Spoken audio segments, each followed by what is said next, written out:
ओम नमः शिवाय। शिव पुराण की रुद्र संहिता के इस अध्याय में हम 12 कल्प में होने वाले शिव जी के प्रथम अवतार से लेकर नवम ऋषभ अवतार तक का वर्णन की कथा को सुनेंगे। नंदीश्वर जी कहते हैं, सर्वज्ञ सनत कुमार जी, एक बार रुद्र ने हर्षित होकर ब्रह्मा जी से शंकर के चरित्र का प्रेम पूर्वक वर्णन किया था। वह चरित्र सदा परम सुखदायक है, उसे तुम श्रवण करो। वह चरित्र इस प्रकार है। शिव जी ने कहा, ब्राह्मण, 12 कल्प के 7वें मनवंतर में संपूर्ण लोगों को प्रकाशित करने वाले भगवान कल्पेश्वर जो तुम्हारे परपौत्र हैं, वे बस मनु के पुत्र होंगे। तब उस मनवंतर की चतुर्युगियों के किसी द्वापर युग में मैं लोगों पर अनुग्रह करने तथा ब्राह्मणों का हित करने के लिए प्रकट हुआ। ब्राह्मण युग प्रवृत्ति के अनुसार उस प्रथम चतुर्युगी के प्रथम द्वापर युग में जब प्रभु स्वयं ही व्यास होंगे, तब मैं उस कलयुग के अंत में ब्राह्मणों के हितार्थ शिवा सहित श्वेत नामक महामुनि होकर प्रकट होऊंगा। उस समय हिमालय के रमणीय शिखर छागल नामक पर्वत श्रेष्ठ पर मेरे शिखाधारी 4 शिष्य उत्पन्न होंगे। उनके नाम होंगे श्वेत, श्वेत सिख, श्वेताशव और श्वेत लोहित। वे चारों ध्यान योग के आश्रय से मेरे नगर में जाएंगे।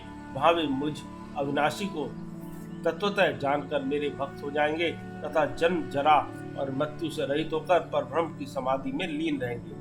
वत्स पितामह, उस समय मनुष्य ध्यान के अतिरिक्त दान, धर्म आदि कर्म हेतु साधनों द्वारा मेरा दर्शन नहीं पा सकेंगे। दूसरे द्वापर में प्रजापति सत्य व्यास होंगे। उस समय मैं कलयुग में तो सुतार नाम से उत्पन्न होगा। वहां भी मेरे दुंदुबी, शतरूप, हसिक तथा केतुमान नामक 4 वेदवादी द्विज शिष्य होंगे। ये चारों ध्यान योग के बल से मेरे नगर को जाएंगे और मुझ अविनाशी को तत्वतः जानकर मुझ मुक्त हो जाएंगे। तीसरे द्वापर में जब भार्गव नामक व्यास होंगे, तब मैं भी नगर के निकट ही दमन नाम से प्रकट होऊंगा। उस समय भी मेरे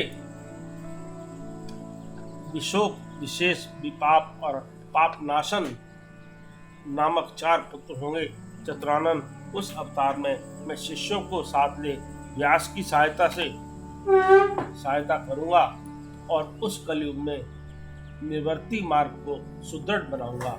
चौथे द्वापर युग में जब अंगिरा व्यास कहे जाएंगे, उस समय मैं सुहोत्र नाम से अवतार लूंगा।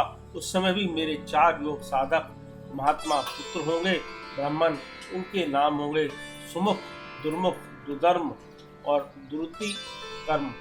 उस अवसर पर भी उन शिष्यों के साथ में व्यास की सहायता में लगा रहूंगा। 5वें द्वापर में सविता व्यास नाम से कहे जाएंगे। तब मैं कंक नामक महातपस्वी योगी होऊंगा। ब्राह्मण, वहाँ भी मेरे 4 योग साधक महात्मा पुत्र होंगे। उनके नाम बतलाता हूँ, सुनो। सनक, सनातन, प्रभावशाली, सनंदन और सर्वव्यापक निर्मल तथा अहंकार रहित सनत कुमार।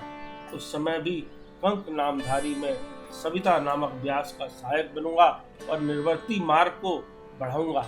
उन्हें 6ठे द्वापर के प्रवृत्त होने पर जब मृत्यु लोक कारक व्यास होंगे और वेदों का विभाजन करेंगे, उस समय भी मैं व्यास की सहायता करने के लिए लोकाक्षी नाम से प्रकट होऊंगा और निर्वर्ती पथ की उन्नति करूंगा। वहां भी मेरे 4 दृढ़ वृत्ति शिष्य होंगे। उनके नाम होंगे सुदामा, बिरजा, संजय तथा विजय।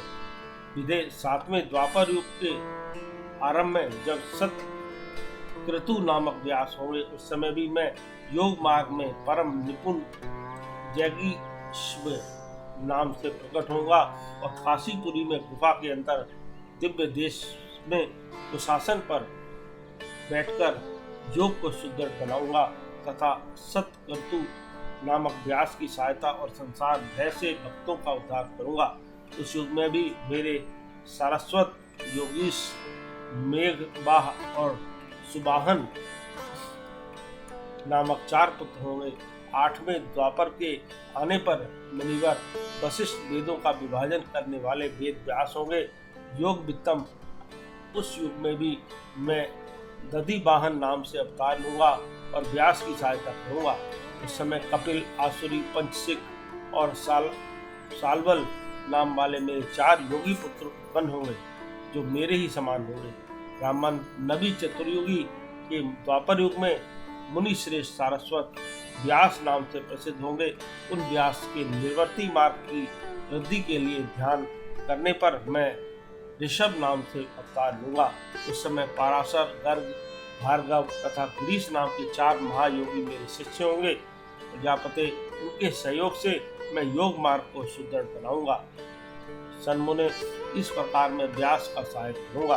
ब्राह्मण, उसी रूप में बहुत से दुखी भक्तों पर दया करके उनका भव सागर से उद्धार करूंगा।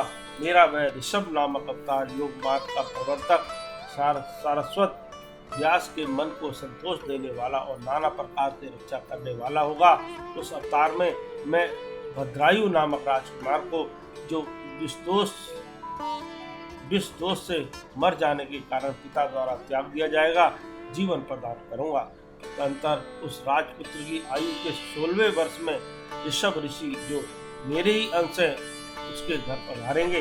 प्रजापति, उस राजकुमार द्वारा पूजित होने पर वे सद्रूपधारी कृपालु मुनि उसे राजधर्म का उपदेश करेंगे। तत्पश्चात में दीन वत्सल मुनि हर्षित चित्त से उसे दिव्य कवच, शंख और संपूर्ण शत्रुओं का विनाश करने वाला एक चमकीला खड़ग प्रदान करेंगे। फिर कृपा पूर्वक उसके शरीर पर भस्म लगाकर उसे 12,000 हाथियों का बल भी देंगे। यो माता सहित भद्रायु को भली भांति आश्वासन देकर तथा उन दोनों द्वारा पूजित हो प्रभावशाली ऋषभ मुनि स्वेच्छा अनुसार चले जाएंगे। ब्राह्मण तब राज ऋषि भद्रायु भी रिपुगणों को जीतकर और कीर्ति मालिनी के साथ विवाह करके धन पूर्वक राज्य करेगा।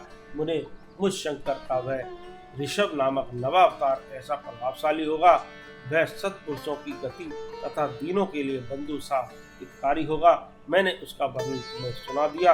यह ऋषभ चरित्र परम पावन, महान तथा स्वर्ग, यश और आयु को देने वाला है, अतः इसे प्रयत्न पूर्वक सुनाना चाहिए। इस प्रकार रुद्र संहिता का यह अध्याय समाप्त हुआ। ओम नमः शिवाय। हर हर महादेव।